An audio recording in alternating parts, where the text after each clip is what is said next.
Big Lou ist die Nummer 11 auf der Rockport Blacklist. Sein richtiger Name ist Lou Park und er ist ein absoluter Proll.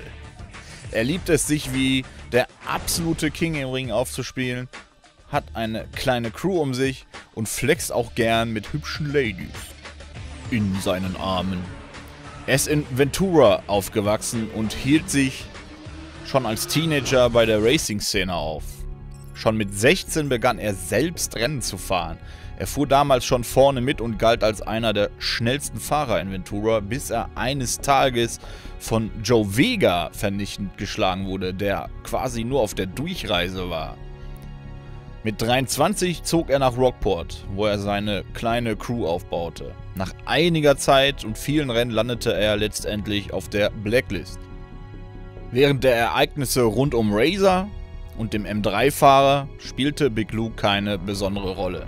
Er wurde besiegt und das war's auch schon.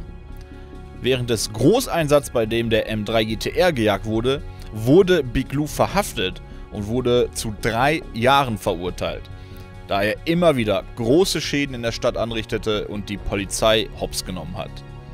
Nach seiner Entlassung zog er nach Fortune Valley und begann dort wieder Straßenrennen zu fahren. Sein Eclipse verkaufte er irgendwann, um auf einen Nissan 350Z umzusteigen. Er ging mehr in Richtung der Drift-Szene, anstatt weiter normale Rennen zu fahren. Irgendwann schloss er sich der Noisebomb-Crew an und fuhr lange an deren Seite. Irgendwann verlor er aber die Lust am Drift und kehrte zum regulären Straßenrennen zurück. Auch hielt es ihn nicht mehr lange in Fortune Valley. Es verschlug ihn nach Palm City, wo er weiter Rennen fuhr. Irgendwann wurde er aber von der Polizei erwischt. Er musste schon wieder ins Gefängnis, diesmal aber nur für 9 Monate und sein Auto wurde beschlagnahmt. Als er wieder frei war, wurde behauptet, sein Auto wäre verschrottet worden. Er hielt es nicht für richtig, aber hatte kaum eine Wahl. Man drohte ihm mit einer weiteren Haftstrafe. Da ihm die ganze Stadt zu korrupt erschien, zog er wieder mal weg. Es verschlug ihn nach Olympic City, weil sich dort auch seine alte Crew aufgehalten hatte. Er begann dort an Drift-Events teilzunehmen und baute sich wieder einen Ruf auf. Nach einiger Zeit begann er selbst Drift-Events zu organisieren, womit er eine gute Stange Geld machen konnte. In einem seiner Events entdeckte er seinen alten Eclipse wieder und machte dem Fahrer ein Angebot, den Wagen zurückzukaufen, was auch problemlos geschah. So langsam war wieder alles beim Alten.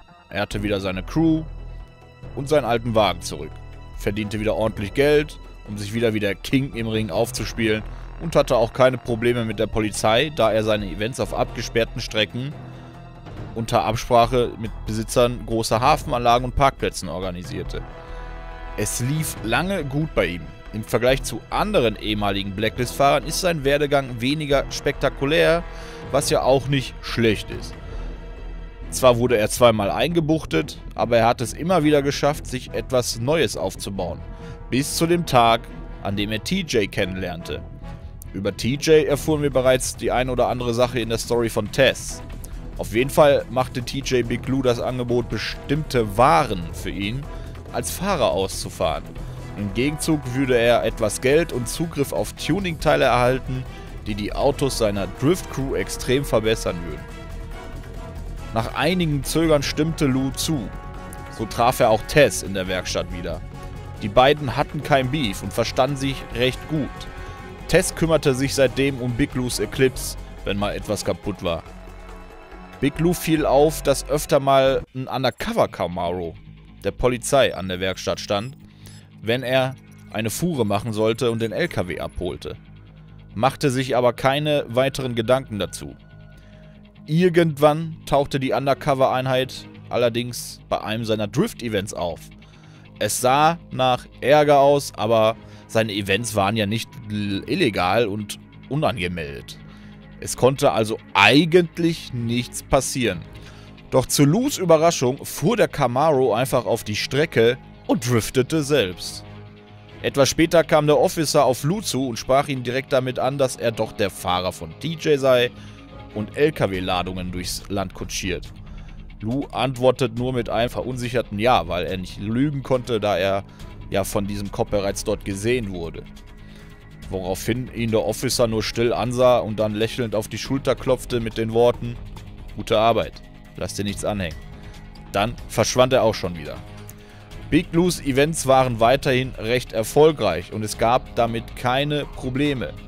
Doch wie es mit seinem Nebenjob als TJs Fahrer weiterging, ist eine Story, für die es jetzt noch zu früh wäre. Also passt auf, dass ihr nichts verpasst. Ja, meine Lieben, das war's schon mit der Big Lou Story. Ich weiß, sie ist ein bisschen kurz geraten, aber wie gesagt, es ist einfach noch zu früh, einige Dinge aufzudecken. Und ja, Big Lou war einfach nur ein Prolet, der ja, überall rumgeflext hat so seine Probleme mit der Polizei gehabt, wurde immer wieder eingebuchtet und ja, hat sich da eine richtig geile Drift-Organisation, sag ich mal, aufgebaut in Olympic City, die auch ganz gut läuft. Und nebenbei macht er halt noch Geld mit den Fuhren, die er für TJ macht. Aber ja, wie gesagt, da ist es noch ein bisschen früh, da werden wir dann vielleicht in einem zukünftigen Video zu einem zukünftigen Blacklist-Fahrer mehr erfahren, wie es mit dem weitergeht. Ich meine, Big Lou hat jetzt auch auf Tess wieder gefunden quasi oder getroffen. Und ja, da müsst ihr einfach noch ein bisschen geduldig sein. Der nächste ist Baron.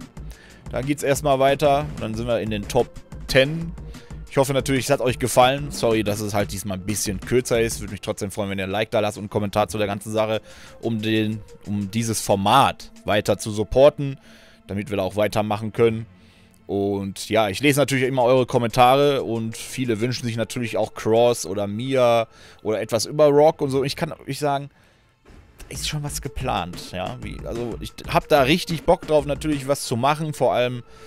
ich sag jetzt nichts, ich will nicht spoilern. Ich habe da schon ein paar geile Ideen für ein paar Charaktere. Aber ja, lasst euch dafür überraschen. Abonniert den Kanal, wenn ihr es noch nicht getan habt, lasst ein Like da und... Ja, nächsten Samstag dann Baron oder Baron. Ich weiß gar nicht, spricht man nicht mehr Deutsch oder Englisch aus, ist eigentlich Wurst so, ne? Ja, und zu dem Giveaway aus dem Need for Speed Video neulich, da habe ich in die Beschreibung gepackt, ob es noch läuft oder nicht. Da könnt ihr euch dann informieren, ob das abgeschlossen ist und jemand gewonnen hat oder noch nicht. Aber ich sagte, der dauert so 1-2 Wochen, beziehungsweise 2 bis 3 habe ich glaube ich gesagt. Und ich werde demjenigen, der gewonnen hat, dann unter seinen Kommentar schreiben, dass er gewonnen hat. Und dann schauen wir weiter. Das war's dann an der Stelle. Ich bin raus. Schaut gerne auch mal auf Twitch vorbei. Let's Play Onkel YT heiße ich da mittlerweile. Nicht mehr Matze Elgato. Link ist in der Beschreibung. Und dann bin ich raus. Vielen Dank fürs Zuschauen und auf Wiedersehen.